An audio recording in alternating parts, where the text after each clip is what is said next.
This week, we discuss Blotter, breaking free into blue skies, and we'll have Dr. Leonard on to talk mythology. Since our last episode, the ghost of Christmas Past was heard loudly complaining about the gradual lengthening of the Christmas season, and the corresponding increase in the work it is expected to do. Quote, "Look, I'm just saying, Christmas used to be Christmas," said the surreal and eldritch but ultimately benevolent holiday spirit. But now, stores and media outlets are putting up Christmas stuff earlier and earlier. Don't get me wrong, I'm not shedding any tears over Thanksgiving, but that doesn't mean I want us to be hogging an entire sixth of the year, and what if it gets even more than that? At this point, I'm honestly starting to worry something is going to happen to Halloween. I never wanted that. My best friend yet to come loves Halloween. Don't make me get Jack Skellington. Don't make me go get Jack. I'm Kelsey. And I'm Nolan, the K is silent, and this is SCP Weekly. Oh, what have we been up to over the last 2 weeks? Cassie had to work today. She works in retail, and it is the holiday season, so for all of our folks who may be worried about Cassie is okay. She is just working a lot right now. She's making that paper. Yeah, I mean, okay is more of a relative term when you're working during the holiday season. But yeah, she's not dead. She's not sick or dead is what we're saying. No. So at the very least, you guys don't have to worry about that. No, she's just walking in a winter wonderland of capitalist hellscape. Oh yeah, absolutely. But speaking of work, I started my new job. Speaking of capitalist hellscape. Haha, yeah. It's not. I was actually really nervous when starting, training and everything. Like, I mean, training itself wasn't bad, or anything. It was more just like sitting and for training classes for 7 or 8 hours for most of the week, which was pretty boring. But, my new job kind of entails of being, direct support staff for, clients in the residential programs. But the house I live in, well, I'm not living, but house I'm working at, actually seems to be one of the easy houses from what I've heard. All right. I mean, there's 3 clients there, but they're all, I can't give details for client confidentiality. HIPAA. But, they're relatively simple. One mainly stays in his room. The other really enjoys just playing video games, which, is fine. And another one is more just hyperactive and kind of really wants attention a lot. So, he can be a bit of exhausting. But the house is always double staffed, so seems like an actually pretty easy job. Fair enough. It would just be long hours I would have to deal with. And your job is just to make sure they're okay? Yeah, pretty much. Make sure that they're, doing okay, that they're taking their medication, that, they're following along to whatever their specific individualized plans are. And, I mean, yeah, pretty much. Like I said, it mainly would be the long hours to deal with because, every other Saturday when I gave them my availability, they're really looking for people, especially on weekends, Saturdays especially. And I let them know, my schedule of being well, I'm kind of rotation of availability because, every other Saturday I have a session with Dr. Sumerian's D&D campaign. Mm-hmm. But besides that, I'm just yeah, I can. But besides that, the weeks I'm not, I can work however long you want. And the weeks I am, I can still work till at least 4. And so they're great. So how would you feel about for rotating Saturdays, 8 to 4 one week, and then 8 a.m. to midnight the next week? Whoa! Yeah, a 16-hour shift every other week, and I'm and they're well, you'll always be double staffed, and I'm oh, okay then, yeah, that's totally fine. Now, is that overtime over 8 or overtime over 40? It's over 40. Okay. Gross. Yeah. Which is, yeah, but like, it could be worse because this job actually is giving me plenty of good hours. Yeah. Because at the very least, I was hoping to like get at least 30 hours a week, but there are weeks where they're like giving me like a full 40 to help out with. So Yeah, 16-hour days. 16-hour days are rough, but I guess it's not too bad when you're in a residential setting. Yeah. Yeah. But yeah, that's pretty much how things have been going for me. Well, good. Congratulations. It's good to hear that. That's a quick rebound, man. That's a really quick rebound. Yeah, you can't keep a good coffee down,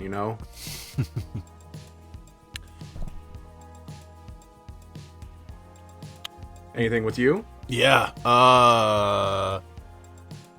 Okay. Oh, so brain squish right now. Just started a new med. Which, okay. So did I ever tell you the story about how they figured out I'm having migraines? No. Okay. Story time. Old guy. 2008. I started having sinus infections, like really terrible sinus infections, and I went to the doc, and they just threw antibiotics at it. And I was having sinus like once a month, once every other month. And every time I would go to the doc, they just threw antibiotics at it. Well, I know enough that if I take antibiotics like once a month, every other month, I'm just going to fucking nuke my immune system. I'm not going to do that. So I just quit going, right? Being in the military, working in an industrial environment, all kinds of crazy places, being exposed to crazy chemicals, crazy stuff, getting toward the end of that, 2022, 2023, I want to make sure that if there's anything environmental that's causing this, that I get it documented. So toward the end of it, I go back and I'm like, hey, I just want to make sure that we get this documented that I've been having these. I didn't come back because I didn't want to take antibiotics fucking 6, 7, 8 times a year. Okay, we'll send you to get some testing. So I go see an ENT. Perfect timing because the day I'm scheduled to go see an ENT, I have a raging sinus infection. So I go down, I sit in the chair, and he's talking to me, and, they go in, they scope, and I'm like, yeah, super stuffed up, just can barely enunciate. And I'm like, yeah, it's a good thing I'm here today because, I got one right now. And he was like, you don't have a sinus infection. I was like, what are you talking about? I was like, I have a raging sinus infection. He was like, we just scoped you. There is nothing wrong with your sinuses right now. You are perfectly fine. I was like, no, I am not perfectly fine. I am anything but perfectly okay. He was like, well, we're going to go send you to get some more tests. So they send me in, x-rays, scans, all of the things. Yeah, I've been walking around chewing on migraines for 16 years. Oh, wow. Yeah. So I finally go see a migraine doc, and he gives me some pills. He's like, how often are you getting these? And now it's like twice a week. So he's like, here's some meds that you can take when it happens, but that's too often for me to just give you medication to take every time it happens. So we're going to give you something to take daily as a preventative. I'm like, this is awesome. Like, I can actually not have this bullshit happen with the medication, like a preventative medication that I've been walking around with this fucking bullshit happening for 16. Yeah. So I started that this week, and I'm just getting used to it. Bro, my brain is mush right now. There's some side effects to it. Yeah, I'm still getting used to it. It's just the first starting of medication stuff, but yeah.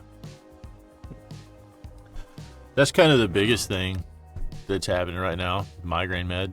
Everything else is the same. School. Surprise Thanksgiving week projects that we didn't know was going to happen for school. And they're the biggest projects of the fucking term. Thanks a lot, asshole. We were looking forward to having the week off, but nope, can't do that. Anyway, yeah.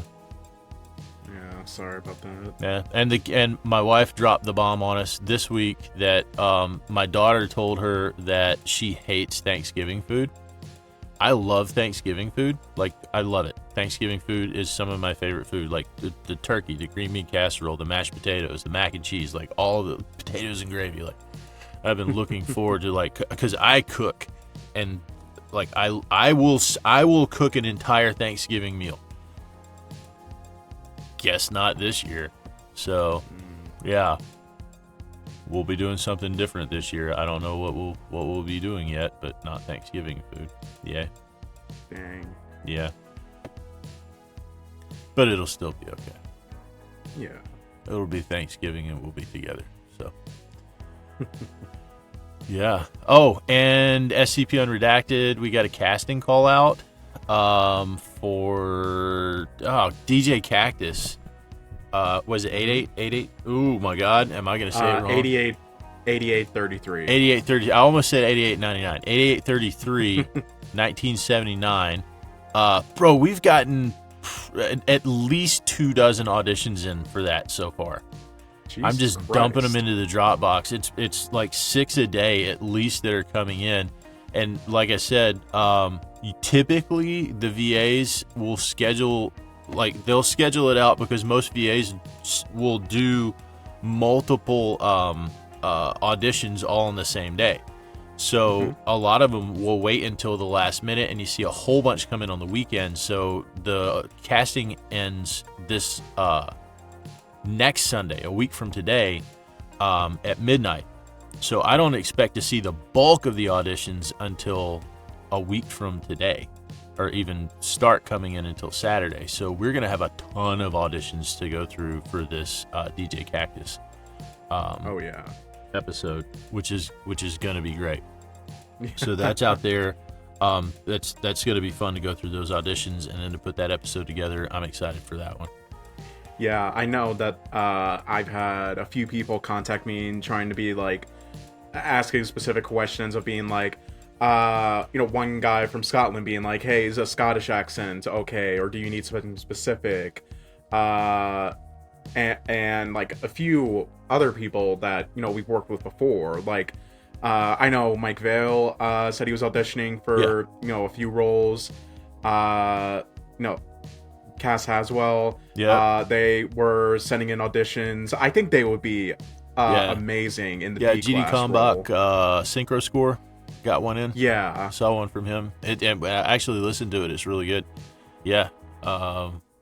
Scottish would be like most of the townsfolk people are from Indiana, right? That's what I told him. I was like, for the agents, probably that could work. Yeah, maybe that some would be D-class. fine. But for like if you're gonna audition for any of the townspeople roles, try to get a like Midwestern American accent for them since they are set in Indiana.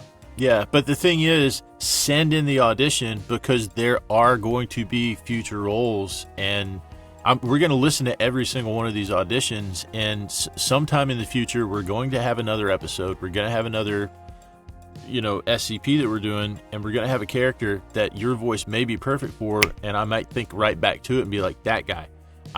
Who was that guy? I need him. And then we'll find you. We'll call you back. Yeah, send it in, dude. Don't, yeah. Yeah. Yeah, there's not too many. I don't think I've ever got a Scottish accent audition. That's cool. Yeah. I mean, they just asked me because, we said to redirect to any questions like casting director, aka me, through social media or Discord. So I've gotten a few of those. Yeah. Which have been good. And how is the BlueSky response? Because I already have too many social medias anyway. I don't have a BlueSky. How has the BlueSky response been? Like for Unredacted's account, or yeah. As far as the casting call, it has been pretty good. Let me see how much. Real quick. So far, it's 21 likes, 2 reposts, 1 quote, a few comments from people, one being the Scottish question, another person said that they're adding this to their list to send in. And so far, the unredacted account has about 60 followers so far. After being made like 4 days ago. So, sweet. Does it tell you how many views that post had? I don't think BlueSky does views. Oh, it doesn't do views. Damn. Yeah. We have gotten some pretty good, pretty awesome compliments. There's one that was a repost from Waku Subasa. I don't know if I'm pronouncing that's Sue in any gotcha game on Twitter. That's a long-time follower. Yeah. Yeah. They, because I posted the introductory post for SCP Unredacted, like introducing us and saying like, this is what we're all about. We hope that you enjoy the content we put out. And they quoted it and said, this show and the Exploring series are the best ways to introduce newcomers to the SCP Wiki. Hell yeah. Hell yeah. Yeah, that's probably the nicest thing anyone's ever said to me. Love you, Sue. Sue. I don't know. That, if I'm not mistaken, they are driving around with a unredacted bumper sticker on their motorcycle. Hell yeah. When I sent the stickers out, they got one. I need to do those again. I've still got like 500 of those stickers left. Yeah. I can't remember where it was. I think it was on the comment section of one of the videos of like somebody saying that there was like a sticker and like at an army base that they just like scanned it and then they just found the show and they're just like, I know the story behind that. So Prince Sultan Air Base in Saudi Arabia, it was in a bathroom stall in Prince Sultan. So I was deployed to no, I wasn't deployed at the time. But a friend of mine, a guy that I worked with, was deploying, and I was like, "Hey man, take some of these." And I handed him a bunch of stickers. So they just tag up everywhere, because that's one of the things you do when you're deployed is you tag things with your unit stickers. I was like, "Tag these," because they had the QR code that takes you to the YouTube channel. I was like, "Stick these up everywhere." So I've got those stickers. A friend of mine went to vacation in Aspen, I think. Not Aspen, but some ski resort in Colorado. And there's stickers on the ski lifts and stuff. But he put those up in the bathroom stalls at Prince Sultan Air Base in Saudi Arabia. And that's one of the things you do. Like, if there's Wi-Fi, you're sitting there in the bathroom with your phone looking for something to do. Boop, I scan this QR code. I'm watching SCP videos. So I was like, I know exactly how you found that. I know exactly who put that there. And I sent him a text. I was like, hey, man, somebody messaged us. It worked. Guerrilla marketing works. So I might do that. I've still got friends that fly around the world and go like they're called flying crew chiefs. They just fly with the airplanes to all over the place to different places. So I might have them do that and just stick them up.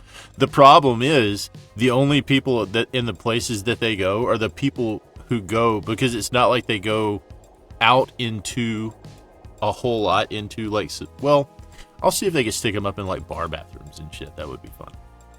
Yeah. I'll see if I can get some folks to do that. It works. Might as well. Yeah, that's fun. Do you want to do site news? So, on the topic of on-site news, there has not been much. Site staff on the policy and the O5 forums has been quiet, other than the disciplinary forums, for 3 weeks as of today. Seems like hopefully they're taking the month off. I just would like to throw out there, somebody check on Quirius, because just for the last couple of months, Quirius has been posting like 1 or 2 threads a week, and for all of the threads to be quiet for 3 weeks, 21 days, and for Quirius to not have made any posts, I'm a little worried. Somebody reach out. Let us know if Quirius is okay. But we do have Blotter. Disciplinary has been active, so We'll get right into that. Site member The Bad Thinker has had their membership revoked after they removed appropriate tags, including license box and contest tags from several pages. They later apologized for doing so, claiming it had been accidental. They have since reapplied and rejoined the site. Site member Civilian Engineer 450 had their that's how you say that. Had their membership revoked for spamming the idea critique forum with low-quality feedback, including 2 instances where they replied to themselves when it would have been more appropriate to edit existing posts. Site member Anthony Master 1 received a warning for spam after it was noted that their contributions to the wiki consisted of 2 low-quality cold posts and a single page which simply said no. They later had their membership revoked for posting incorrect tags. Hashtag non-standard spacetime, hashtag plant, hashtag safe, and hashtag tree.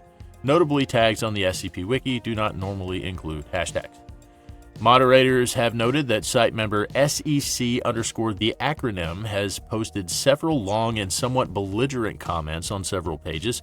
Moderators have also noted their suspicion that this user is underage due to the immature tone of some of their comments. Action has not yet been taken.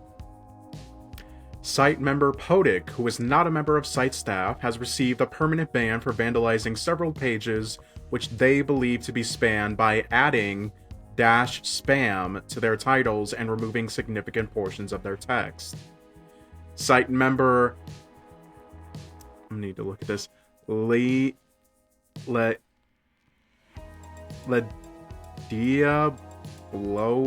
Illis? Lady Blow Willis. Yeah, I'm just gonna say that. Site member Ledia Blow Willis, I don't know how to pronounce that name other than that, had their membership revoked, repeatedly posting the same article with minimal edits after it was downvoted and removed from the site. Site members Hazel Coopinger and Dr. Hazel Cooper have been banned for sock puppeting after moderators concluded that they were the same person. Site members Haradin and Rose Zeus, both of whom have posted multiple AI-generated articles, have had their membership revoked for being the same person after both identified themselves as the author of one of these articles. Site member Jazzy of Unknown has been permanently banned for vandalism.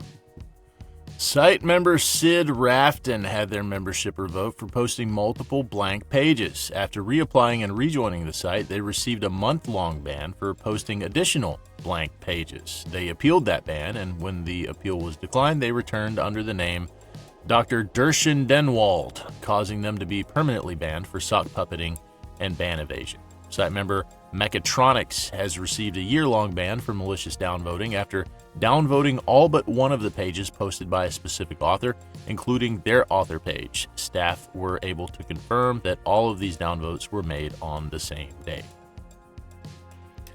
Site member Saul Left has been permanently banned for malicious downvoting after it was noted that they had downvoted numerous articles with the LGBTQ and PrideFest 2024 tags, as well as articles in the On Guard 43 canon, whose logo contains a rainbow which is often mistaken for a pride flag. They also downvoted the heavily LGBT-themed Daisies, Death, and Dysphoria. Moderators have also speculated that they downvoted Ergophobia for its feminist themes. Come on, man. What are you doing? Site staff member G0765 has been permanently banned after a month-long investigation uncovered a long-term pattern of hostility, antagonism, and inappropriate behavior in off-site communities such as Twitter, Discord, and IRC. In particular, they posted several highly incendiary political opinions in the main SCP Wiki Discord server. They have previously received censures and warnings from the anti-harassment team for some of this behavior, but none of the previous punishments have been permanent. Site member Tyken has had their membership revoked for repeatedly posting the same article with no edits after it was downvoted and removed from the site. 4 days later, they were permanently banned from the main site and official Discord a ban they responded to by saying, quote, "How about you tell your cunt-ass fanbase that not everything has to be a gender-fluid paper sandcastle to be interesting? Bunch of fucking losers who have lost the sight of what SCP was created to be. Let your entire platform be overrun by sissy fucks who want to read about some dumb shit instead of the entire idea of secure, contain, protect. The entire basis of the website was to have things you must secure, contain, and protect. That has been totally lost. It's pathetic." I mean, goddamn, say what you really feel, man. Site member Jem Kimmel, I don't know how to pronounce that, so that's how I'm going to say it, who previously had their membership revoked for replying to a long chain of closed staff posts with, quote, "I don't understand why is there so many replies," has been permanently banned for contributing racist and offensive entries to the SCP-914 logs. No, not Gears' article. The entry in question, which is so heinous we cannot read it in its entirety, documented the fine setting turning a combination of a Foundation researcher and a banana into a well-endowed but violent and sexually predatory African man. In reply to the PM alerting them to this ban, they asked, quote, "Looks like that last SCP test entry got me banned by you or some other mod on the count of racism. Wonder what for? Perhaps probably because I mentioned the term African. I still don't see how that's racist, but if so, I can revise the test to exclude that term." Jesus fucking Christ, dude. What the fuck? Oh, I don't see how that's racist. Like, I'm gonna tell you right now, man. It wasn't because you called him African. It may have been a little bit, but that wasn't the reason. Fuck. Was the banana for scale? I guess. I mean, does it mean that this mean like his dick was like curved like a banana? Is that something people are into? I mean, it's fine if you are. You know, we all have our different tastes, but like, I mean, it's like if you wanted to make it a joke about like a guy trying to give himself a big dick, okay, you know, that could be fine, I guess. I mean, it wouldn't be to everyone's taste, but it'd be a stupid joke. But why would it have him turn into a black guy who was just a violent rapist? I mean, African. What the fuck? African. I bet we all know what he's trying to say, but it's like, what the fuck, dude? God damn. Just make a dick joke like everyone else. God damn it. Ugh. Site member Kit Monroe, who in 2020 received a warning from Zen for vehemence, can commit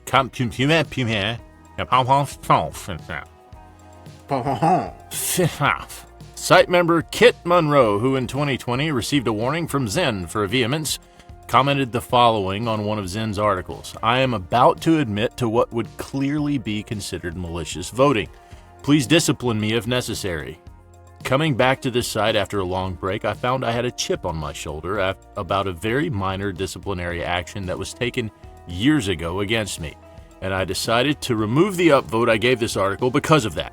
However, just before clicking off the page, I was curious enough to read the article, and I was so overcome by remembering how charmingly conceived and well-written the damn thing is that I simply had to put the upvote back.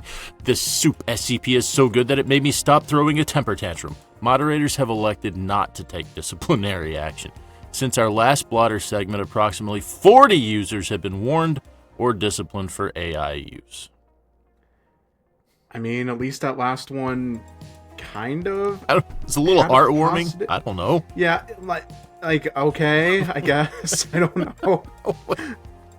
Hey guys, I'm telling on myself that I fucking almost fucked up and didn't, but fuck you, like, huh? Hey guys, I'm gonna tell on myself that I'm acting like a little bitch, but I guess, you know, the article was good, and so I'm not gonna act like a little bitch anymore. So I guess I mean, good for you, man. Like, glad you could see the error of your ways, I guess. Yeah.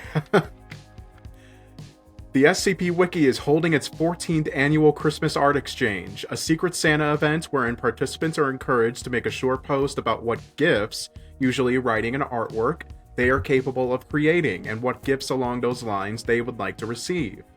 The event's organizers then anonymously assigned a request to suitable creators, allowing everyone to receive a custom-made work from another creator. The gifts themselves are exchanged on the 25th, and each user learns who created theirs a few days later. The sign-up window has already come and gone for the main wiki, but a similar event on the wiki's sister site, the Wanderer's Library, will remain open for sign-ups until the end of November. Art exchange! Yep.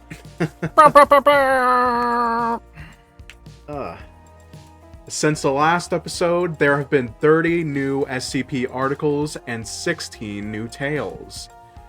Kelsey, did you have any that you wanted to give a shout out this week? I did. 8071, Leave Me in Misery by Kathy Autumn. I like the short ones. I like the short stuff. Kathy Autumn, why do I know that name? Kathy Autumn did something for... Yeah, we covered, I think, like, a few of their articles on past episodes. Yeah, I know. We talked about Kathy Autumn a couple of times. Did they do anthology? I think Kathy did the anthology entry of, like, gravity being reversed, up is down. Maybe.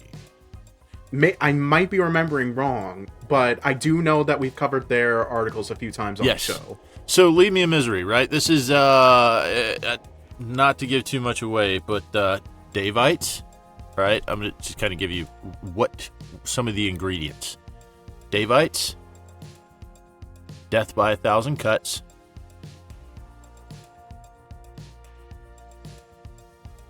the Foundation are bastards.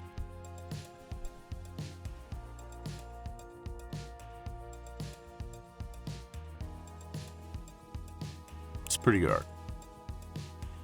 And then SCP-8180, Billith Malplatformation. I think this is a kind of a response to the Mike Tyson Jake Paul fight. It's about a social media influencer type human being who does things weird. But yeah, those are a couple of good shorties. You could listen to both of those, or you could read both of those in the maybe half an hour. You can get through both of them. And I think we've lost your sound. Oh no, sorry, I muted myself for a sec. Yeah, you're back. Yeah. I think that one with Billith is actually I think that's the one he made about Mr. Beast. Yeah.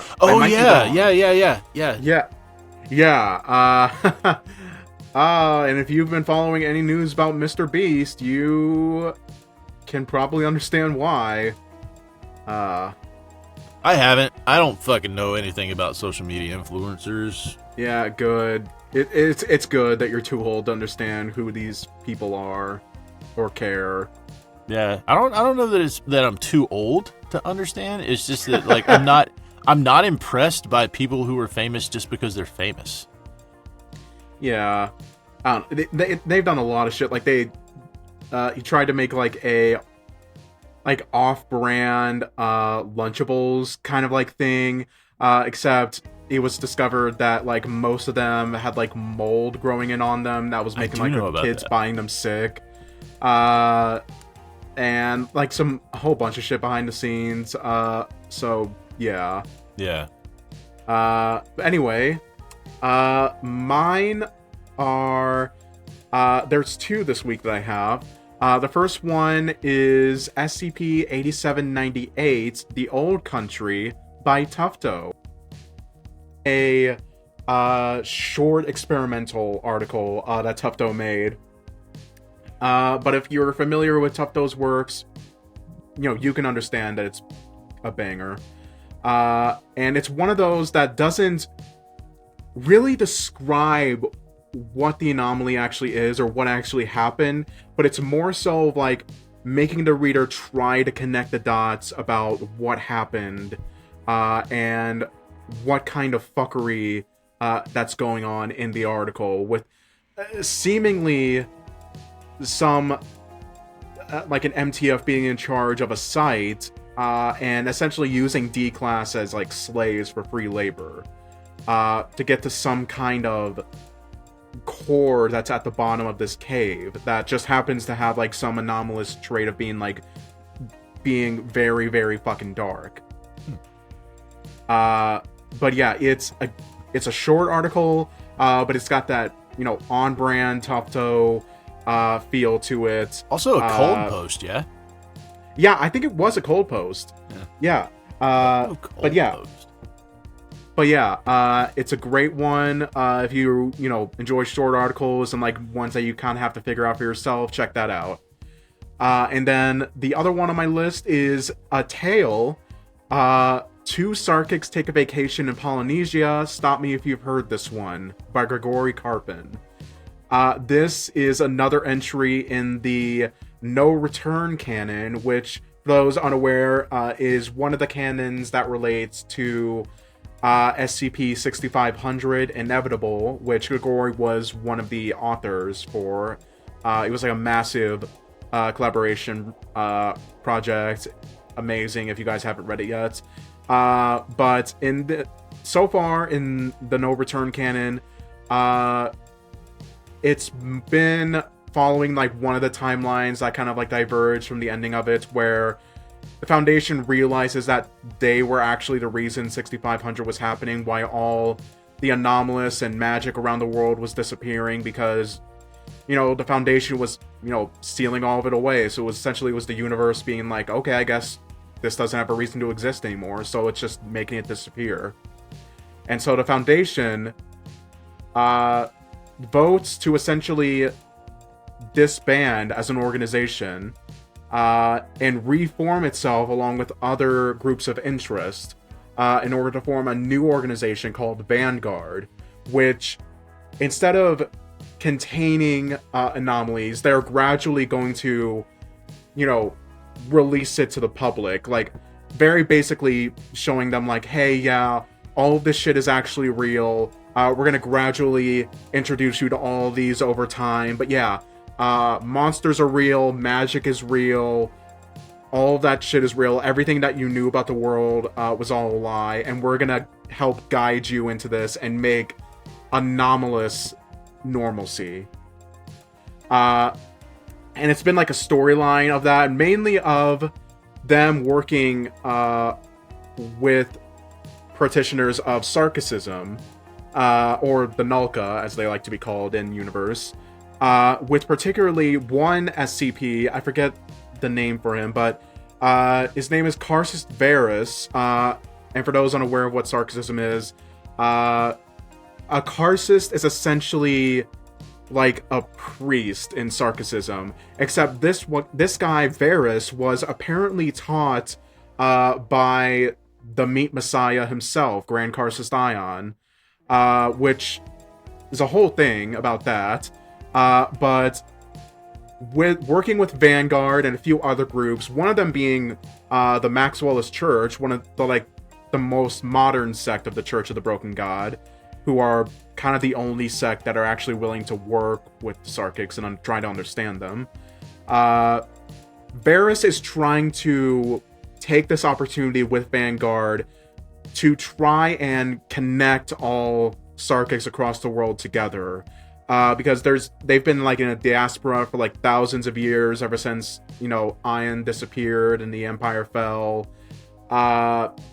And it's been more just like groups kind of like spring up their own kind of cultures, their own kind of like ideas of what the religion is about, and he's wanting to use this as a way to like bring his people all together again, instead of having them like try to survive all on their own. And it's been doing that with like a few like buddy cop comedies, I would call them, between Varus and Clef, as they, you know, went against one of the Neo-Sarkic cults. That's essentially the Russian mafia, which is how they connect with one of the... I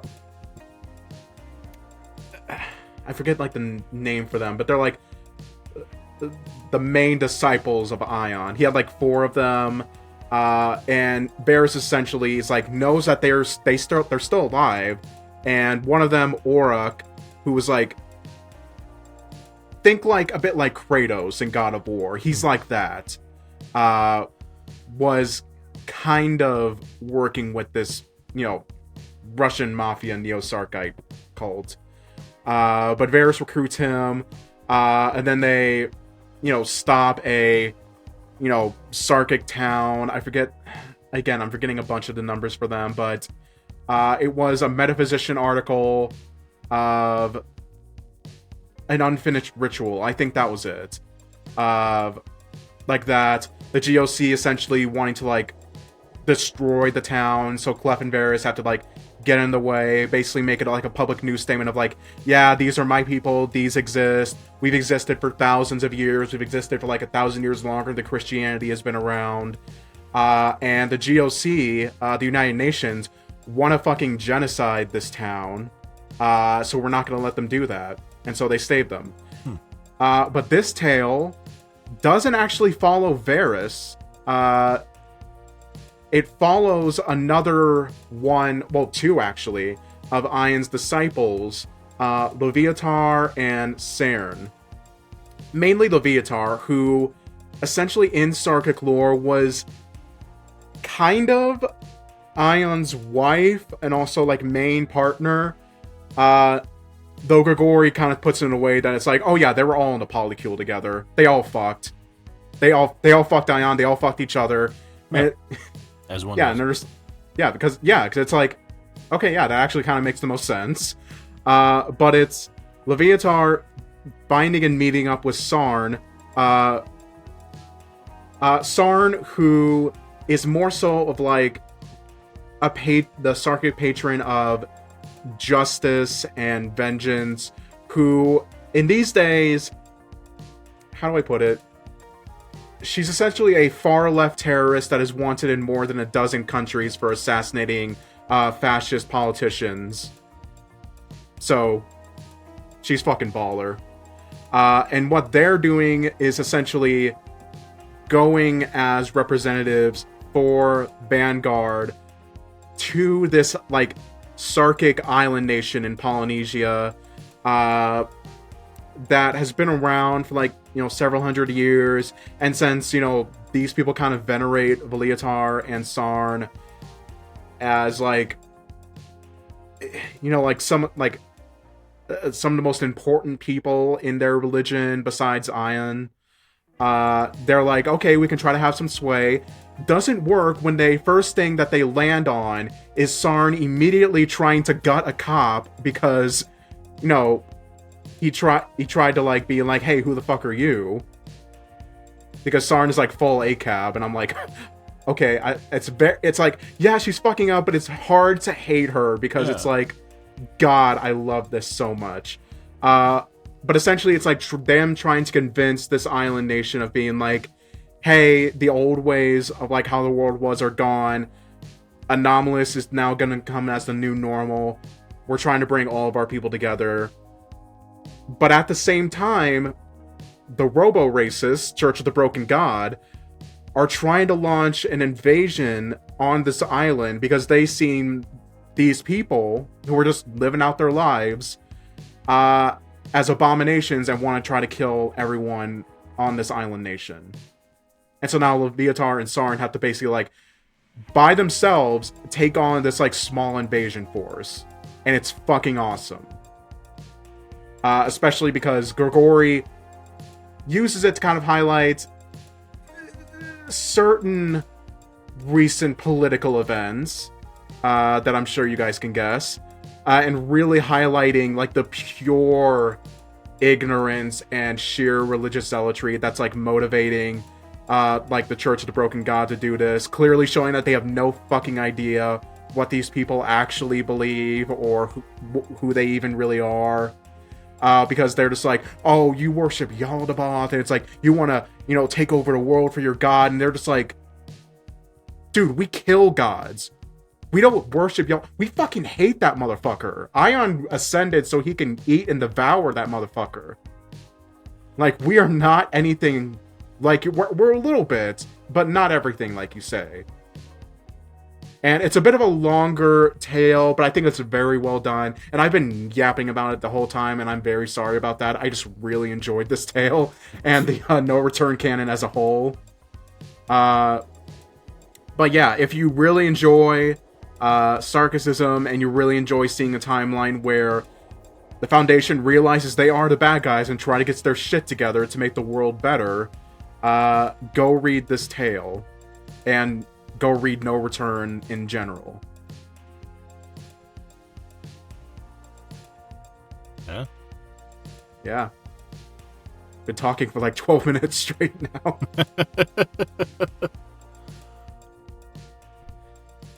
Anyway, let's take a break and we'll be back with off-site news.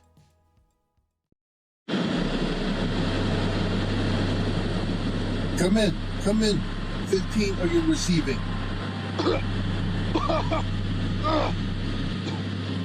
15, we lost contact for over 10 minutes.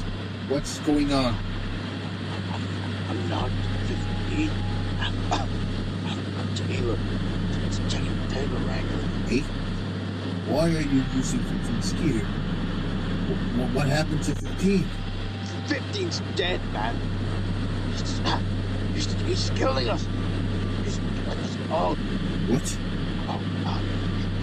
He took my legs. Who's doing this? Eight, what the hell is... Abel. Oh, God. Oh, God, he's found me. Oh, God, you people killed me. What have you done to me? Whoa, what have you done? 8, come in. 8. Shit. God damn it. Reestablish visual contact at Site 310. Sir, we don't have... Use the back doors if you have to. Get me visuals now. All right.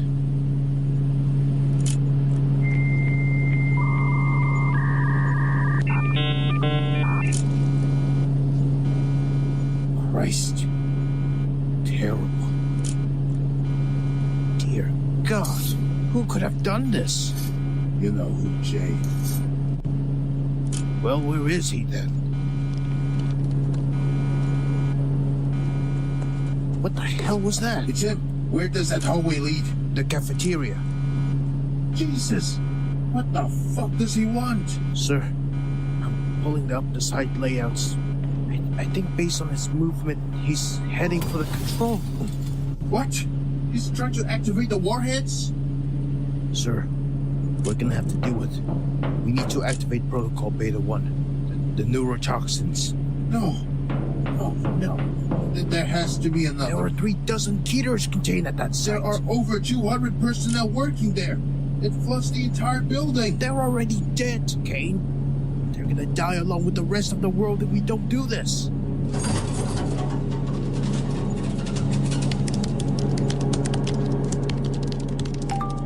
All right. Christ. Please let this be enough to stop it. Let there still be enough time. Oh God. He's coming. He's...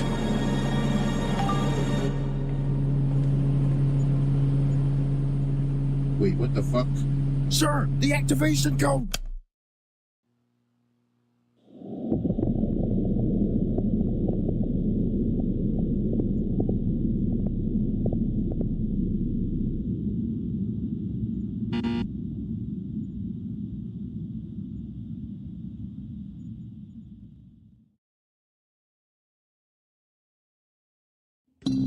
You knew him as the second son of Adam.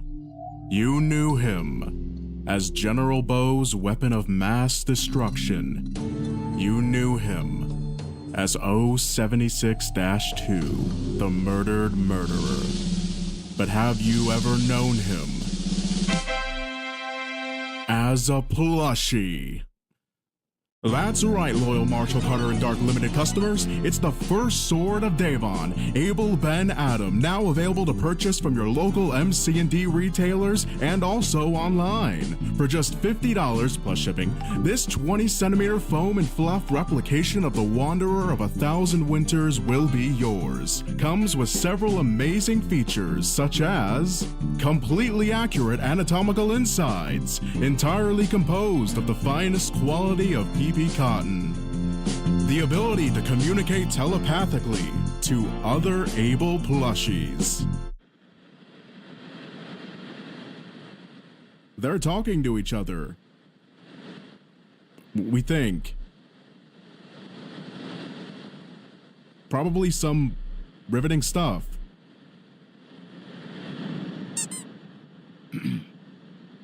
And last but not least, removable clothing for any tasteful, artistic endeavors.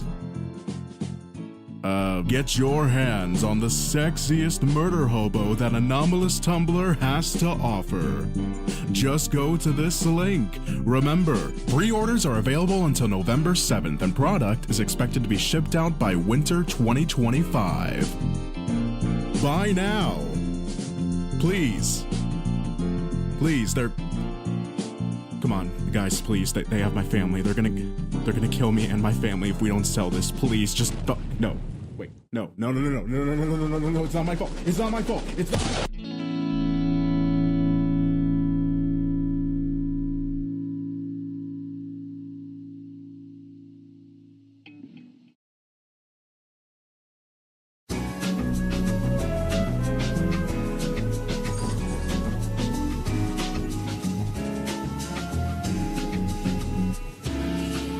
There you have it, folks. That was the latest ad featuring the Marshall Carter Dark limited time only trademark patent pending Able plushie line of products. Sickening stuff. Now, my guest here today, I'm sure, is one you'll recognize. How are you doing today, Mr. Able?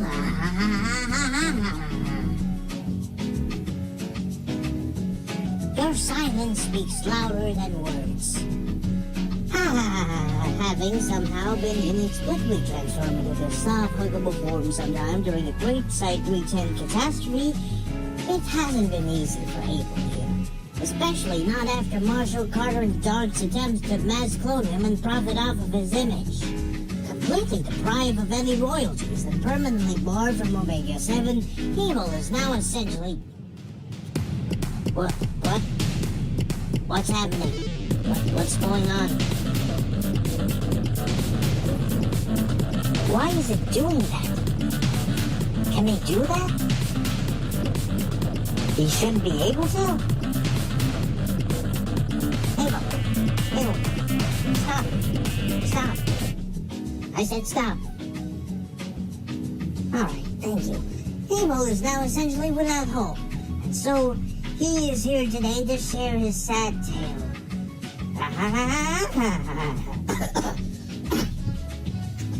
But first off, Abel, we have some burning questions sent in by the viewers. So to start off with our first segment of the day, Q and Abel, Paragon Fan 77 would like to ask, how's your relationship with your father like?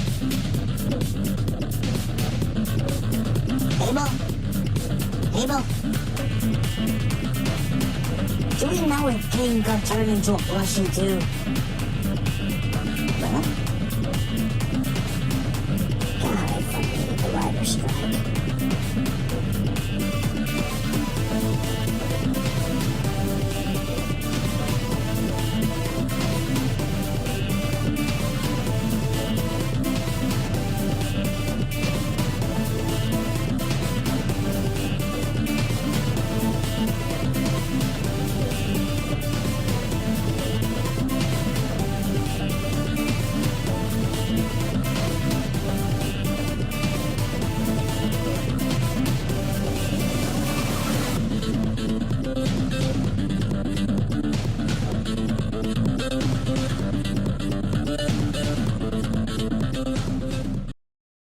I want this to be my ringtone on my phone. I'm sorry. So, Doug and I have done this item before, and we love it. It's the Confinement Comics Nighttime Bedtime Book and Sticker Set. It's customer top rated for a number of reasons, but our Kickstarter price is $13. You're saving $3.50 today. I gotta say, the fact that we ship internationally is incredible. Your item number is T541-42069. Very nice. So here's the cool thing. You have a lot of choices. You have different SCPs you can choose. You have the Song of Genesis, the Never-Ending Pizza Box, Hernan the Cannibal, and you also have P-Shud number 31. He's like P-Shud. And these are all anomalies that meant so much to, at least to me, when I was growing up. But there's a different twist now. They're laced with messages. So I'm going to bring in Doug so we can talk about all these messages and the choices that you can choose for your little one when it's time to wind down. They say reading to your baby will make these stories comfy and cozy, and I absolutely agree with it. Doug, where are you? Because listen, I'm starting to talk in a hushed tone now. I'm starting to wind down a little bit. Yeah, that's right. So these are, well, we know number one that the most important thing you can do is to read to your children. Read to them at bedtime, read to them at nap time, and that you will instill a love for reading, and then they will read on their own. A lot of times they read from these books and we think that they're learning to read or that they are reading, but they're actually just repeating what they've heard over and over, and then suddenly they are reading. So this comes from the American Sticker Company. They make these beautiful, soft, silky stickers that match the book. So you're going to get that combination set together in front of you. You've got Peanut ready to go. That's the way it comes packed up. The sticker is 51 by 51 millimeters, so this is adorable. And it is a true baby sticker size. And what I mean by that is it's easy for them to pull and carry around with them because it is the right size for a little one. Look how adorable this is. So, great illustrations. These are way updated for today's children. That is the Hard to Kill reptile. Do you remember that one? They were disgusting. I do now. Before I wasn't sure. It wasn't the most popular like Peanut, but now I do remember it. So, issue 3, which is 80-pound weight, by the way, which I absolutely love. Mr. Wilson, pull me out, they're coming. It's Dr. F. Wilson. I did not go through 5 years of school and internships not to be regarded as such. So these words are adorable. The sentences are perfect, and the illustrations are amazing. Look at that. And what happens is they will have the same art style on the stickers. Yeah. And they will have it with them wherever they go. And it will remind them of the story or the phrasing, however you do it. Don't you wish you had this adorable Peanut? Beautiful, soft luster. It's a lustrous sticker. No cracks, no shedding, hypoallergenic. Easy to clean, by the way, tumble dry. It's just perfect. Just don't use dryer sheets. That could cause an RK class reality restructuring event. You don't need anything like that. They're silky and shiny as it is. Whichever one you choose, it's a hard decision to make, I gotta be honest, because they're all that. Well, listen, at this price you could get like how much. We know how important reading is, but also, can you put a price tag on moments when you're reading to your child or your grandchild? You cannot, and so books are something that they're always going to benefit from. Like I remember my mom would read for me, it was a Pepper's Ghost Story, and I think it said something like, "Stop reading this and go away, this poem wasn't meant for you," or something like that. I can't even remember, but listen, I'm far from being 3 years old, but I still remember the times when she would read to me, and she said sometimes it would get late and she would say it wrong and I would correct her, still not knowing how to read, but I would correct her, and it's those moments that we look for. And Doug, we talked about 2 different things. One is we love pairs. I love stickers and books, but I also love the message that's in this. It isn't just about reading, it's about never giving up and all the other messages that are laced into each of these stories. That's right. And you know what? These are customer top rated. When people get these home, they absolutely love them. They just love the stickers, the smooth and silkiness. They love the real book. They love the messaging.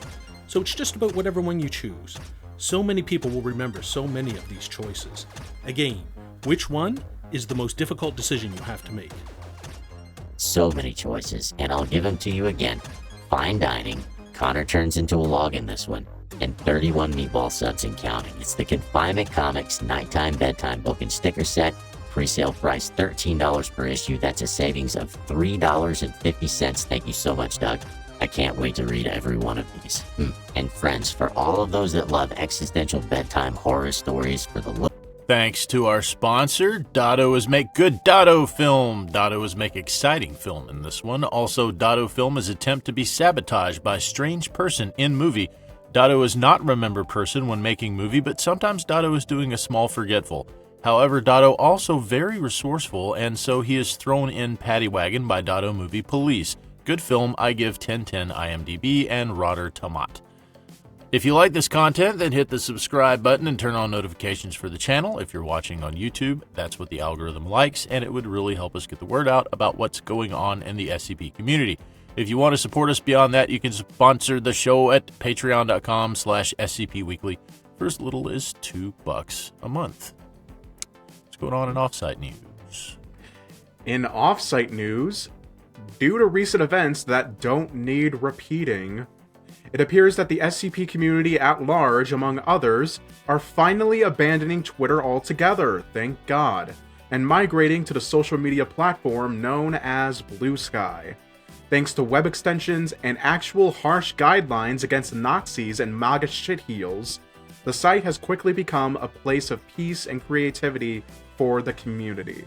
More so, authors and creators such as Pepper's Ghost and Toad King Productions make the extra step to keeping everyone connected by making lists for the various wiki authors and creators you can follow and interact with. The links to those will be in the description. Today, we have a guest who is such a nerd about mythology and folklore, they created an entire hub dedicated to it. Please welcome Dr. Leonard to the show. Is that my cue? Yay! Hello? Yeah. Don't worry, we're gonna put the applause in edit. Yeah, no, it's fine. all good. How you doing, man? Thanks for coming on. Oh no, I'm happy to be here. Thank you very much. It's a real honor to be asked. No, I'm keeping all right. Thank you. Nothing startling going on my end anyway. That was a nice introduction. I am indeed a bit of a nerd when it comes to all things mythological, legendary, and folkloric. So. Oh, absolutely, and that's what we love to hear. First question, though, what would you prefer that we call you? Just like Leonard, or is there any other preferred name? Oh, Leonard is fine. It's not my actual name, but it's the handle I've gone for pretty much 10 years, I think, on the site. So, Fair what enough. everybody knows me as. Okay. Before we get started with the interview portion, we like to play a little game called Fact or Myth, where with each guest that we come on, we have them prepare one fact and one myth about themselves, and then we, as well as our audience, tries to guess what the answer is. Last week, we had Sailor Enoch on, and these were their responses. 1. My art is a mix of watercolors that are digitized. Or 2. I joined SCP in 2019. And we're supposed to guess which one is the myth. Fact. Fact. And, yeah, well, the fact? Fact. Oh, I keep mixing it up. God damn. 35 episodes. Listen, okay? It's not my fault that you make the rules so goddamn complicated, Kelsey, okay? Jesus. Anyway. The answers that we took last week were for Kelsey and me. We both had watercolors as our answer. Cassie had that they joined in 2019 as their answer. Leonard, do you want to take a guess at what the fact was? I am actually going to go with 2019 just to balance things out here. Yeah, well, you're in luck because the answer was 2019. They don't use watercolors at all. Everything that they make is all digital. There you go. Shows I have intuition. Yeah, which is amazing because, you know, from the looks of it, you would think everything was like hand-drawn on paper. There you go. Yeah. So what do you have as a fact and myth for us this week? Well, I put a bit of thought into it because, generally speaking, I think I'm probably not interested enough to have like one of those really crazy truths about myself. But as it happens, I am related to a famous person, So my fact and myth. Oh. One is fact, one is myth. I am related to James Joyce, or I'm related to Charles Dickens. 2 writers. But I can only be related to one. I guess theoretically I could be related to both, but that'd be a long shot. Huh. I think I'm gonna go with Dickens. Okay. Mainly because, haha, Dickens. Because that's the kind of fucking person I am. Right. Yeah. Kelsey, what about you? I'm going to go with Charles Dickens too, because James Joyce is the obvious choice as the Irish choice. So I'm going to go with the other one. Okay. All right. And since Cass is not here, we don't have to wait for her to give an answer. Yeah. So for the rest of our listeners, tell us what you think the answer is. We're gonna try to remember to put up a poll in our social media this time, or you can leave a comment below on the YouTube to see what your answer is, and we'll have it next time. All right. That's the best I could do. Hey, it's all right, man. We've had worse. You should have seen, if you've seen our episode with Dr. Maxwell, he was drunk off his ass the whole time. So you're doing good. Okay, what was his truth and lie? I can't even remember. He was. Don't remember. I have to go back and watch that. I can't even remember. All I just remember is that whole time him just like. One of them was I am a pilot. I don't remember. Yeah, I'm a pilot, and I don't remember the other one. Because I remember, I guess I was like, dude, you're douchey enough to be a pilot. I'm not going to knock Maxwell because he's done a lot of readings for me. Yeah. I appreciate Maxwell. Yeah. We love Maxwell. I just love giving him shit. Yeah. Anyway, you ready for the actual interview portion? Yes, certainly, yeah. All right. Now on to our interview. First question. How did you first learn about the SCP Wiki? I think it was back, I'm showing my age now, I think it was back in 2013. I could probably even find the video. But it was a channel called Tat's Top Videos. I don't know if you guys have heard of it. Oh, yeah. Yeah. It was like Halloween 2013. And I think I was just on YouTube, just watching, as any 14-year-old does, just, watching creepy compilations, videos about creepypasta, whatever, And I just came across this video by Tats. And the interesting thing about it was, it wasn't so much the idea that actually stuck with me. Like, obviously, I love SCP. I wouldn't have stuck around so long if I didn't. But what really stuck with me was the video footage he had. And I have never been able to find out where the heck he got this footage.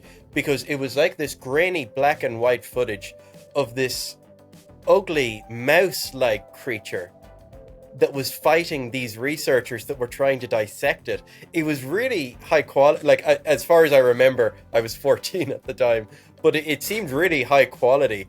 And the video just kind of gave me the heebie-jeebies. And it just stuck with me. And I went back and tried to find it. And I was never able to find the source of that video, but I did find, obviously, the website that he was talking about, the SCP Foundation. And it was a few months after that I applied, and I've pretty much been there ever since. So that's how I found it. I could probably find that video.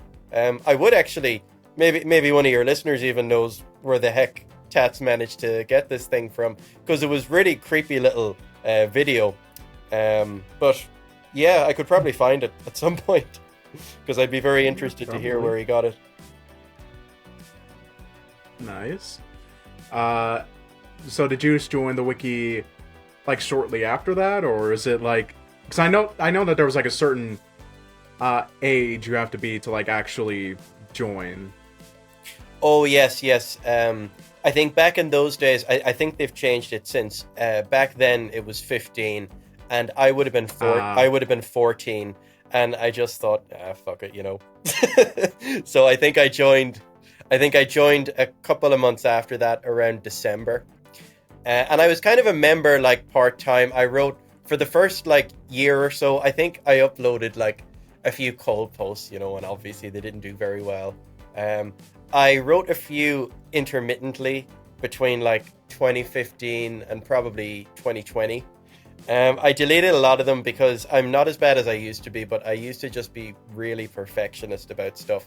And even if it was, like, all right, you know, I'd be like, fuck this, I'm going to delete it. I don't think it's good enough.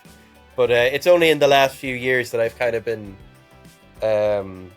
publishing stuff with any degree of frequency. Now, I haven't in the past few months. I've had a bit of writer's block lately, but in the past couple of years, yeah, I've been doing a bit more writing. But yeah. All right. So the stuff that you've got on mythology and folkloristics, and this is my curiosity kind of deviating from the scripted questions. Mythology and folkloristics, that's the lion's share of what you're posting. What inspires you to write in that genre? Like, well, is there... let me think now. Go ahead. Yeah, I suppose my biggest inspiration was a dude named Lord Dunsany, who actually lived not so far from me. I visited his old castle there a couple of years ago. He wrote, in particular, this book that he wrote, The Gods of Pagana, and he wrote a few follow-up books to that, Time and the Gods. I got this book probably when I was like 15, just out of interest, because I just read he was kind of he was kind of overlooked, I suppose, by later fantasy writers. And I got this book by him, The Gods of Pagana, and he basically invented his whole entire mythos. Like, he invented this fantasy land, and he populated it with all these gods and all these mythological characters. And since I was in school, like when I was a kid in school, I loved learning about myths and stories, be they traditional Irish legends or even stuff like I remember when I was a kid learning about even the Aztecs and their creation myths in school, which was pretty bloody amazing, considering, you know, in Ireland we wouldn't you know, I don't think in America they would even cover like pre-Columbian civilizations in much detail, but in grade school. But that's probably. The American education system is famous for not being that. So, I've heard the rumors. But yeah. You know, it's they say we're the greatest nation on earth, and no. I don't know. You can speak for your own grade school. We learned about the mound builders where I went. Ooh. Well, yeah. I mean, I remember like the mound builders, like Cahokia and all that, because I actually lived in Cahokia when I was growing up. But nice. But like besides that, I don't remember anything else that would have been taught in school that are like that. Sequoia inventing an alphabet. Yeah, your school was probably better than mine then. Let's think. But yeah, like I say, Lord Dunsany, his stuff was probably my biggest inspiration. As I say, I visited his old castle there a couple of years ago. It was amazing. He had there were all these drawings. I forget the name of the person who did them, but he commissioned. There were people that he commissioned to do drawings of gods, and sometimes they would just do drawings of kind of fantastical creatures, and they would ask Dunsany to write a story about it, and. I found that very inspiring. The idea. So his stories, a lot of his stories were based on the illustrations of creatures. As far as I can remember, yeah, not all of them now, but quite a few of them. He had a friend who did these drawings of gods or kind of superhuman, what have you. And they would send these pictures to him and say, just for fun, would you like to write a story based on this? And he did a few like that. And I always found his mythopaic stuff really interesting. Do you ever do that? Have you ever kind of taken that inspiration and created a story based off of an illustration of mythological thing? Actually, I haven't. To be honest, I have a few people that like I've approached in the past, like commissioned for artwork. Like a few of my SCP articles have illustrations. But no, I've never done it. I've never used Dunsany's method. I don't really know anybody well enough who would send me illustrations like that and ask me to write something based on it. It'd be pretty cool. It'd be an interesting challenge. But no, I've not done it as yet. Well, art exchange is coming up. Hey, guys, somebody send Dr. Leonard some crazy artwork. He can write an article.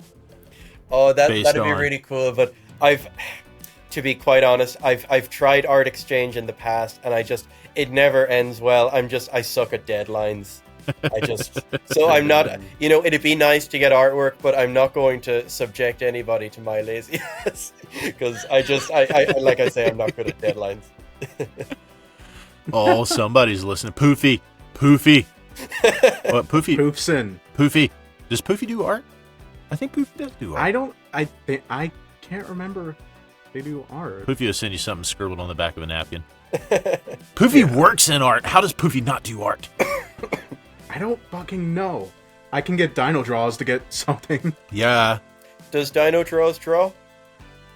I think maybe. It's in the name. He is a dino that draws, so I'm guessing. Up on Discord and actually verify that. Not quite. I'm sure they can chip in. Talk to us about High Brazil.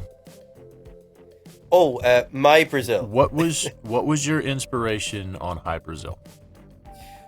Well, my inspiration was the original legend.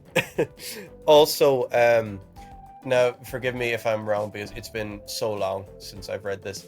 There was a Manx legend that I read years ago that was about Manon, who was a god there, and it was said that when the island was endangered, he had this like cloak of mist that he would drape around the island and basically render it invisible to outsiders. And I just that image always stuck with me, and I thought you could do something with it. I suppose it's kind of a hodgepodge of different ideas.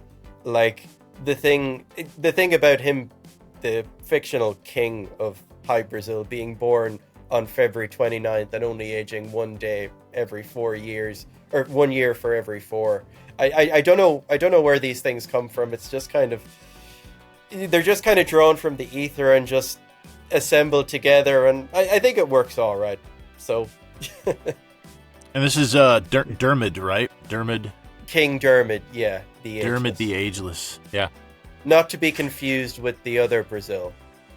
By Stormbreath, who gave his blessing when I originally posted the article. Yeah, I was going to ask about that because there was around the time that I read Peekaboo Island, which is your article, the Dermid the Ageless High Brazil article, was what was that? It was a series of articles, mostly by Stormbreath, but there were multiple articles, and there was kaiju involved. Oh, wait, that was the War on All Fronts canon. Yeah, War on All Fronts canon. Yeah. And I was going to ask, was there any connection between your High Brazil and the War on All Fronts High Brazil? But I think you just answered that, and no, it sounds like no. Yeah, it's pretty much two separate canons. Like, I asked Storm back in the day, this is probably like 3 years ago, if he'd feel weird if I posted something about my own interpretation of this particular legend.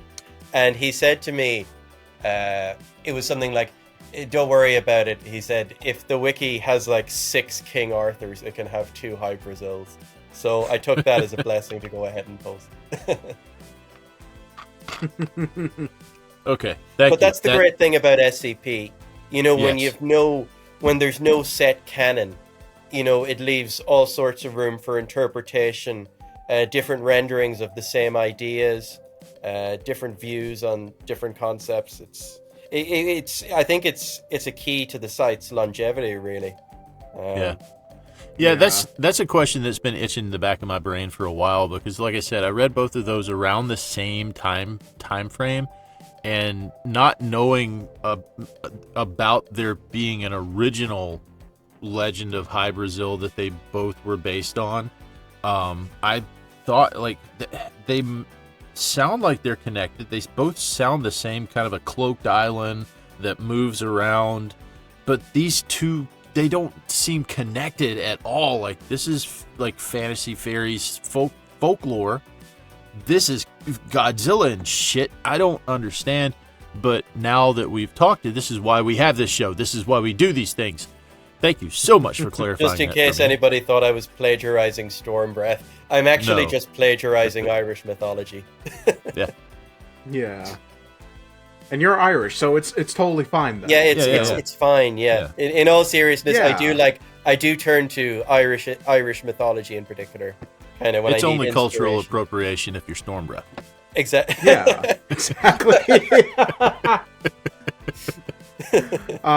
Storm Breath, if you're watching this, we love you, buddy.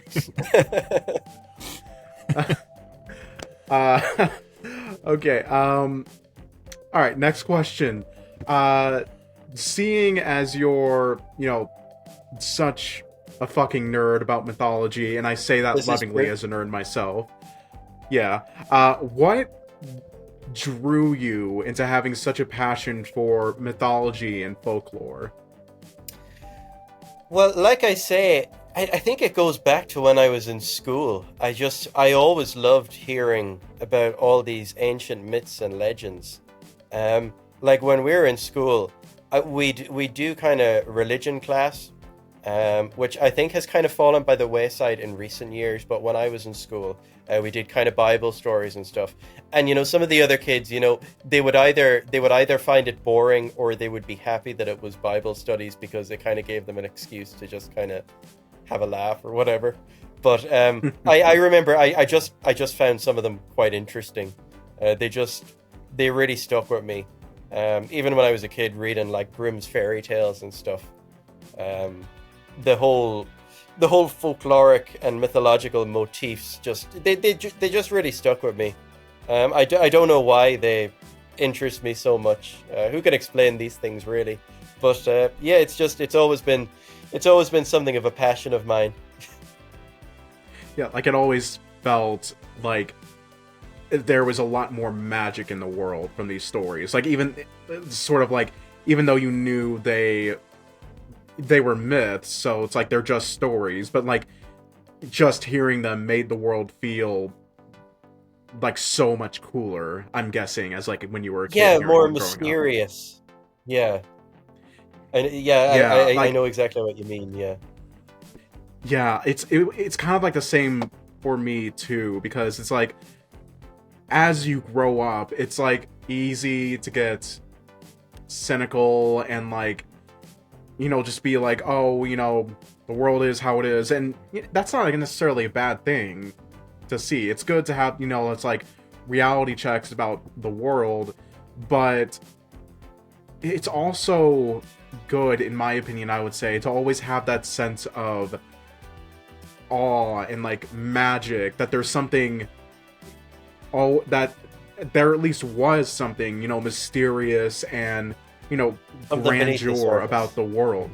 Yeah, that's just hiding beneath the surface, that whether or not it's real, whether or not we'd ever actually encounter it, not really the case.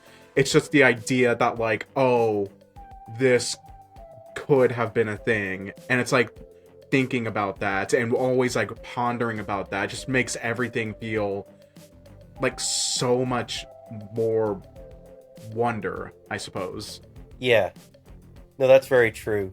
Even here in Ireland, we've there's a lot of kind of old natural landmarks and kind of old Stone Age constructions, and we see these things all the time, and yeah, like you say, just going up to them, feeling that there's something beyond just looking at an old stone building, there's something so much more mysterious, something grander at work, that you're kind of a part of this great historical epic tale. Yeah.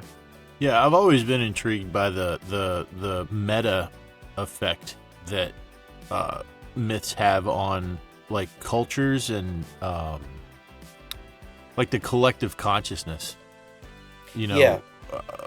How if you travel, because I've done traveled across different countries and different cultures, and to see the way, sort of like the way language affects the way we see the world. It's the same as how our myths and legends affect the way we see the world. Western culture, we have different myths and legends than Far East cultures do. And you can still see that in the way, like just the difference between the way American policy and strategy versus Chinese policy and strategy. You can deep dive that all the way down to myths and legends, really. Absolutely. Yeah, and it's like some people like to think that it's like, because in America, it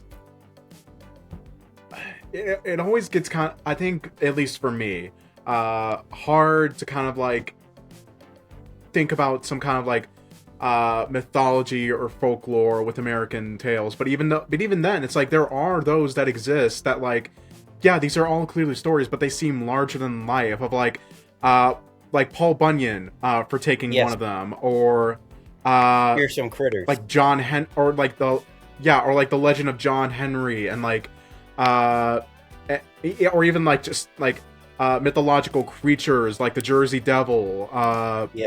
Like it's even just little things like that like even if some cultures like in America where we don't typically think like, oh, there's not a lot like that from behind, because people typically think that like with Western countries being like, oh, more enlightened and ideal, which this past month has shown me we are not fucking enlightened whatsoever. I'm not going to get into that, but it's like thinking that you always have to look at the facts, which you should. Like, it's always good to always look at the facts, but it's more so like thinking of it in like a way of like, oh, you can't waste time on, stuff like this. That's all pretend. That's all bullshit. You need to focus on the real world, which is very antithetical to like what mythology and folklore essentially does for the world. It's like, no, this is like about the real world. It's like shining a light on human culture and like what our fears, what kind of hopes that we have, what kind of things that we should be striving for. And that's what the prominent psychological, I just about 2 months ago was going through a big Carl Jung phase.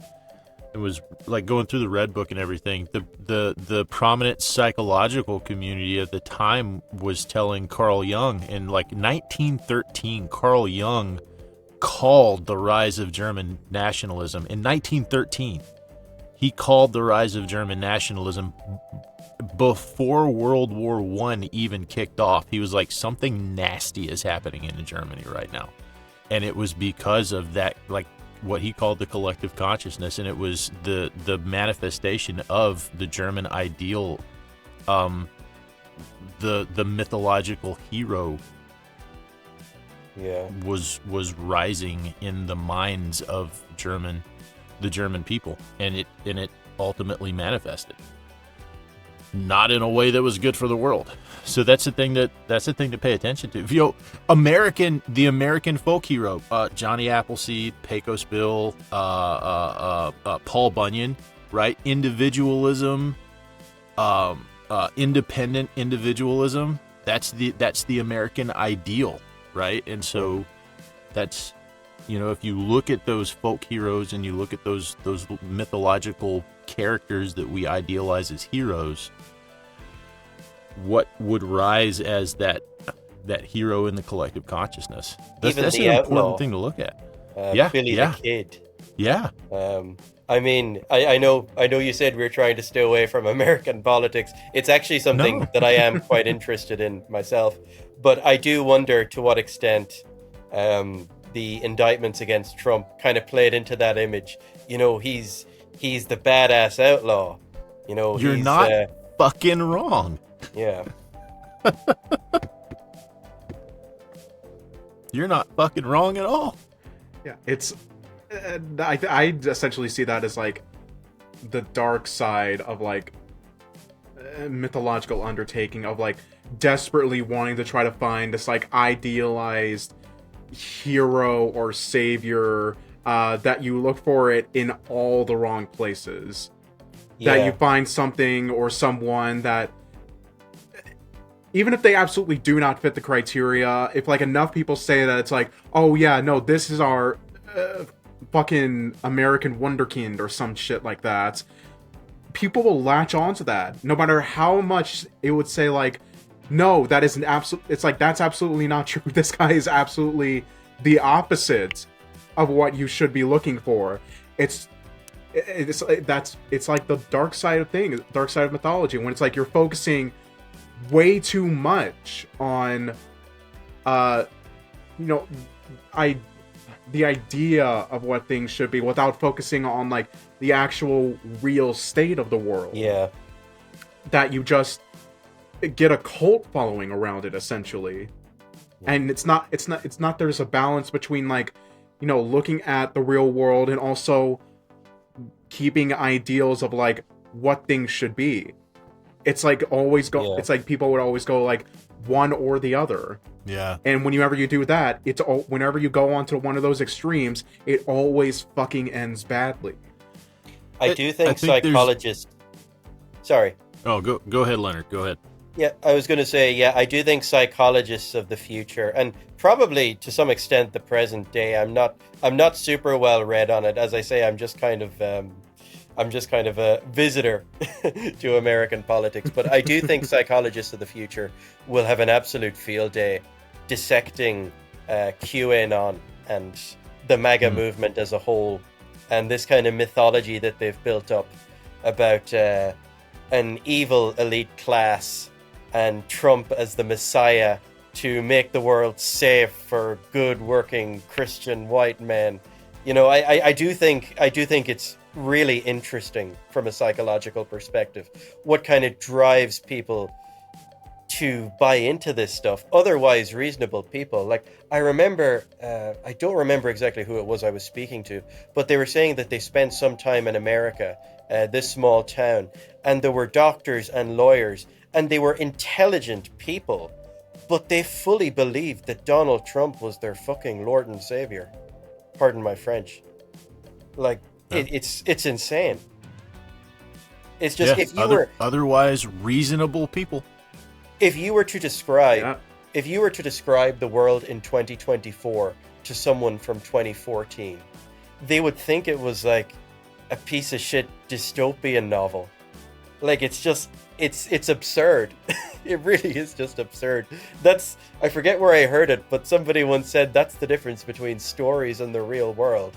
You know, stories have to make sense. The real world doesn't. Yeah. I was absolutely baffled by Trump's victory this year. I really was.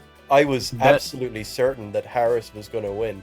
When I saw him on stage ranting and raving about immigrants eating cats, I just thought, no, fuck, this guy's doomed. This is going to be a landslide. And then not a week later, not even 2 weeks later, like, who was it, Vance that was just like, yeah, we made that up. Yeah. We made that up. Yeah, on public TV, he admits that, and and you see on his face when he realizes, oh shit, I wasn't supposed to say that. Yeah, we made that. Oh, my bad. Yeah, totally. Yeah, fabricated. But so how about them footballs? Yeah, the absurdity, I think, is like there's a because you talked about, like, the way things are. right? And Nolan, you hit on that. Like, how can you not see? Like, you have to look at the way things are in the world, and we're talking about, you know, across different cultures, because if you're in the United States, you know, you have this kind of ingrained individualism, and these are our folktales and our heroes and our myths and our legends. But if you go to China, generational strategy is what's built into the culture there. And if you go to the Middle East, there's a completely different foundational mythos there, and in Europe, completely different, right? All across. Yeah. And I think the absurdity is kind of contained in the difference between the way we are and the way things are. Because we will always be different. We are, the way we are, we will always be different. We will always have a foundational, completely different collective consciousness. We'll have a completely different way of seeing the world. A completely different way of seeing what is right, what is truth even. But the way things are is always going to be objectively the same. Yeah. That is the absurdity that I don't think we'll ever be able to escape. And you know, Dr. Leonard, what you said, the psychological post-mortem, I would like to see that piece of it be included in that. Like, yeah. How the fuck did we get here? And how much worse or better is it going to be 10 years from now? And what part did social media play in that shit? Probably quite a big part. I recently watched a show called The Loudest Voice. It was about... that's typical. I can't think of his name now. But Russell Crowe starred in it. It was about the birth and growth of the Fox network. And you can see now, obviously it's dramatized, but you can see how really journalism, the idea of journalistic integrity, it took a back seat. It was all about the entertainment. They wanted to speak to a wide section of the country. Republicans, basically conservative leaning men, who they felt persecuted by the liberal media. They wanted to give them a voice, and they would tell them the truth as they saw it, which obviously wasn't actually the truth as it was. Right. But, yeah. No, it was really interesting. I do definitely think Fox News, the role it had in shaping the current political foundation of the United States, it can't be overstated. There would be no Trump without Fox News. Yeah. Like it said as much in the show. The lead character was on the phone to future President Donald Trump, saying, you know, our network, we have the power to make or break you, which was absolutely true. This has turned into an American politics podcast. I thought this was about mythology. Right. It is. It has been. It has been about mythology and how this is partly my fault. I'm letting my own interests. That's okay. Get ahead here. This is a Dr. Leonard interview. It's fine. It's okay. Nobody's gonna cancel you. It's okay. So. How do you take all of these interests? Because you have you have these interests in folklore and mythology, and you have interests in you know what shapes people to act the way they do and the way they think, and collectively in politics and things. And so if somebody wanted to take all of these collective interests, and you take these collective interests, how do you take those and put it into your writing for the wiki? You're getting onto the hard questions now. Can we go back to politics, please? No, let me think now. Well, I suppose when it comes to mythology and folklore, with mythology and folklore, there really aren't any limits. The only real limit is human imagination, I suppose. Usually when I want to write something for mythology, I look at one particular source, like for example with High Brazil, I was looking at Irish mythology, when I wrote SCP-6854, Where the Cog Cows Roam, I was looking at the fearsome critters of American folklore. I was always proud of that story. I always found fearsome critters to be interesting little tidbits. I suppose it's a stretch to actually call them folkloric, as it appears that they were largely made up basically as a joke. But I just wanted to challenge myself to create my own, and these robotic cattle that move about on wheels and produce oil and coal and have guns for horns. It just struck me as a uniquely American creature. So I was pleased with that one. But I digress here. Other ones like the Fantem airship, that was kind of inspired by an interest or desire kind of to take nautical superstition and legend, which have always kind of interested me. You know, the idea of, you know, stories like Fiddler's Green, stories about ghost ships. I always found them really inspiring. That idea kind of came from a desire to transpose all of these nautical myths and legends into an aerial setting, in kind of an alternate universe where airships rule the skies, that kind of thing.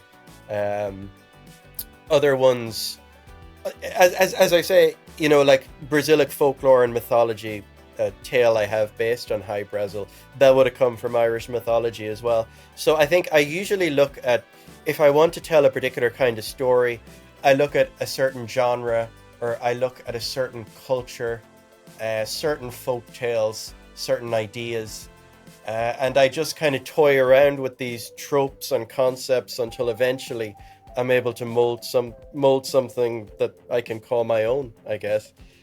I realize that's not a very good description, but I don't know exactly how I do it, guys. I just put it in my own words. That's all. Now I'll just fucking put something together and see how it goes. I just read it, come up with an idea, and write it down. It do be like that sometimes.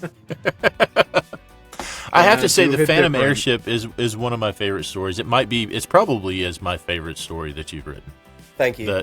It's short, and just the language that you use in there, it flows really well. And I think the bulk of the story is sort of, it's not really written as a story, but like as a warning to sailors. And like you said, it kind of condenses a lot of nautical superstition. And the story itself is written as a warning to the sailors of these airships of this, was it the Wyvern, I think? I called it the Black Wyvern. Yeah. Fun fact, it's based on SCP-1835, which was an article published, I think it was 2013, which was set in an alternate world, a series 2 article, about this country called Rupertia that was at war with another country called Ilaria, and these airships periodically appeared in the Foundation's universe. And I had all of these ideas involving something about aerial folklore and mythology, like nautical folklore, and I just thought to myself, you know, I could do a follow-up to this, maybe focusing a bit on that. And I eventually did show it to, I think it was Observer September, who wrote that story, and he really liked it, so I was really pleased. But it also ties in with like the Faust deal with the devil, right? Yes, sure. I think the captain in it, I called him Phileas Faustus. Yeah. Phileas after Phileas Fogg. Yep. Yeah, Faustian bargain. Yeah, that's always a rich source of inspiration. And then the twist. I think that I love the twist with the cat. I love the twist with the cat. Yeah, that's a really old one as well. Like, I think I got that from there's some town in Britain, or there's some bridge, and it was said that this bridge, it ran over like this really dangerous river or something like that, and the townspeople wanted to build a bridge, but it was too dangerous for them, so the devil came to visit them, supposedly, and he said that he would complete the bridge, but he wanted the soul of the first person to go across, and of course they sent a cat.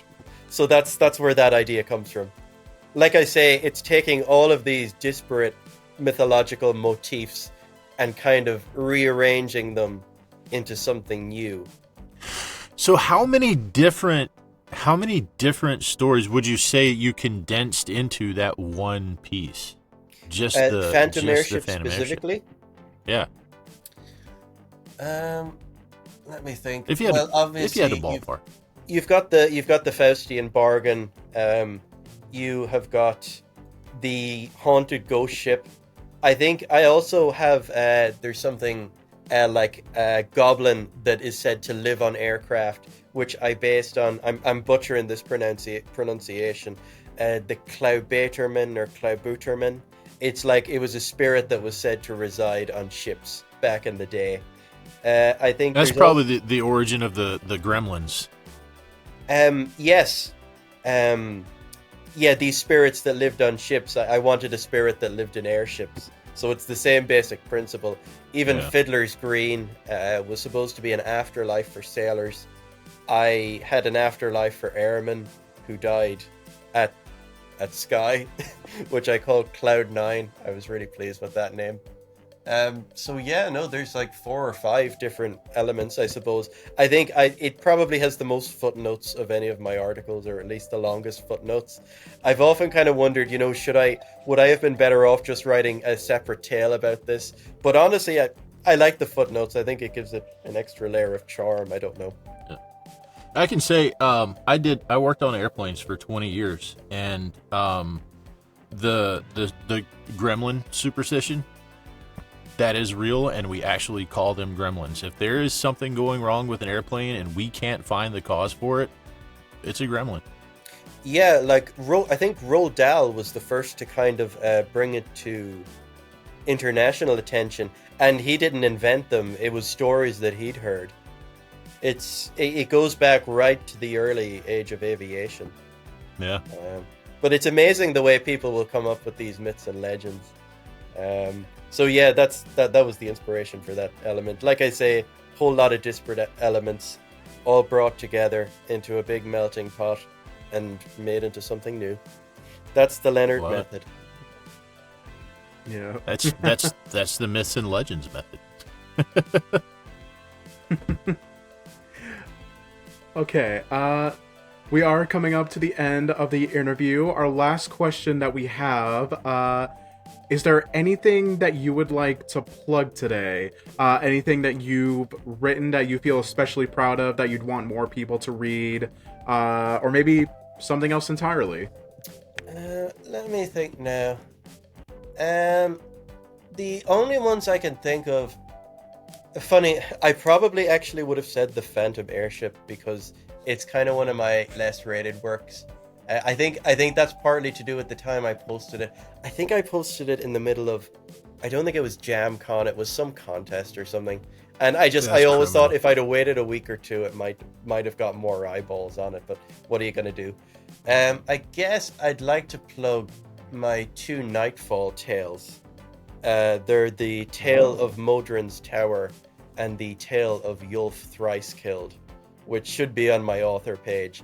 They're kind of the most recent kind of fairy tales that I've written. They're pretty much in the 20s at the minute, which is, I guess, it's kind of standard for tales. They tend not to get as much interest as SCPs. They're pretty short stories, but I guess if I were to plug anything, it would probably be those 2. All right. Modron's Tower and Yulf Thrice Killed. And yeah, those are criminally underrated at 25 and 22. Get over there and read Dr. Leonard's tales, guys. Give him some upvotes.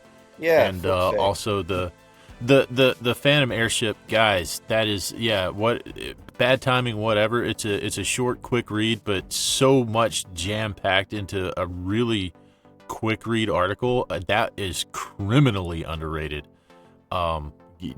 Folks, get over there and read more Dr. Leonard, please. And gonna give me a swollen head here, but thank you.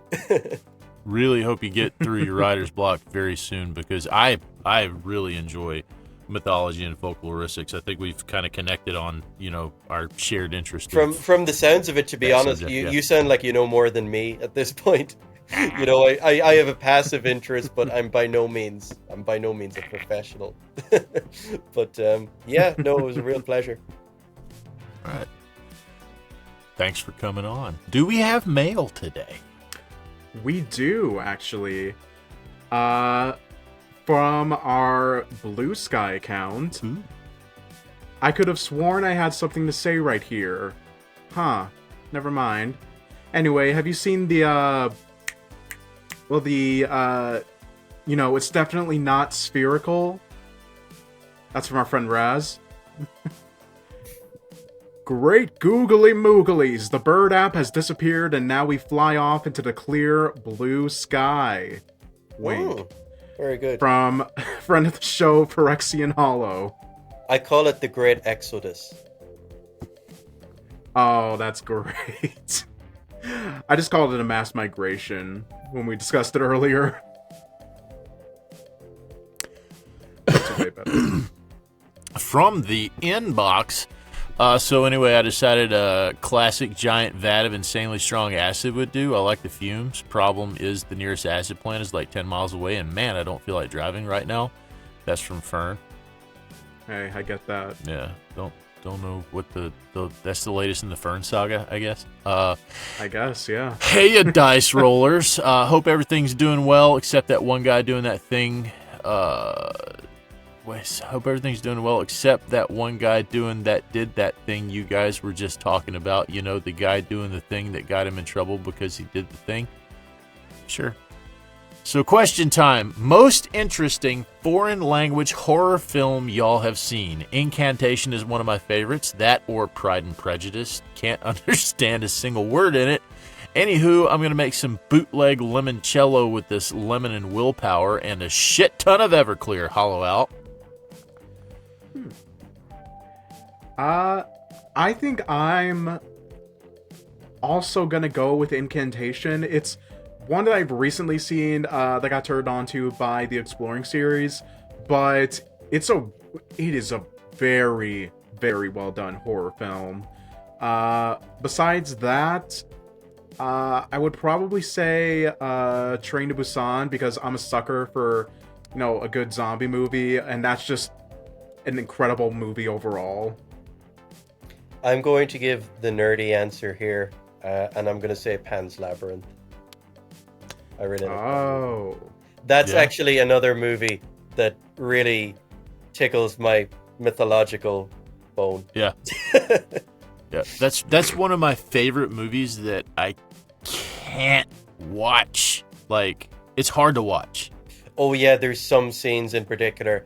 The two guys with the rabbits and the dude with the stammer just got such a bad deal. Yeah, that's it's a really good movie, but I love it. My pick is I don't know if it counts as horror, but 2010 Norwegian Troll Hunter. I was just browsing through Netflix looking for something to waste an afternoon one day, and it's fucking amazing. It's goofball found footage. These Norwegian, I think they're film students, maybe they're environmental activists. They're students, right? They're making a student film, and they're out tracking this dude. They think he's a poacher, but he is actually a government commissioned secret no shit troll hunter. And they find fucking trolls, and it's fun.